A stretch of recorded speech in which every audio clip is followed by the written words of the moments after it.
Ay, that needs a sit down. Ay, naku.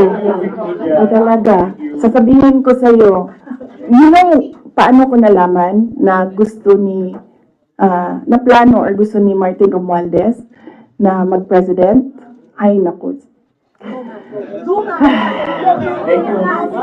Halaga. Sasabihin ko sa'yo. And this is personal knowledge. Kasi narinig ko talaga. I was there. So, kaya alam ko sa simula pa lang, nung narinig ko yun, okay. Wala lang din sa akin yon. Kasi lahat naman pwedeng tumakbong presidente. Diba?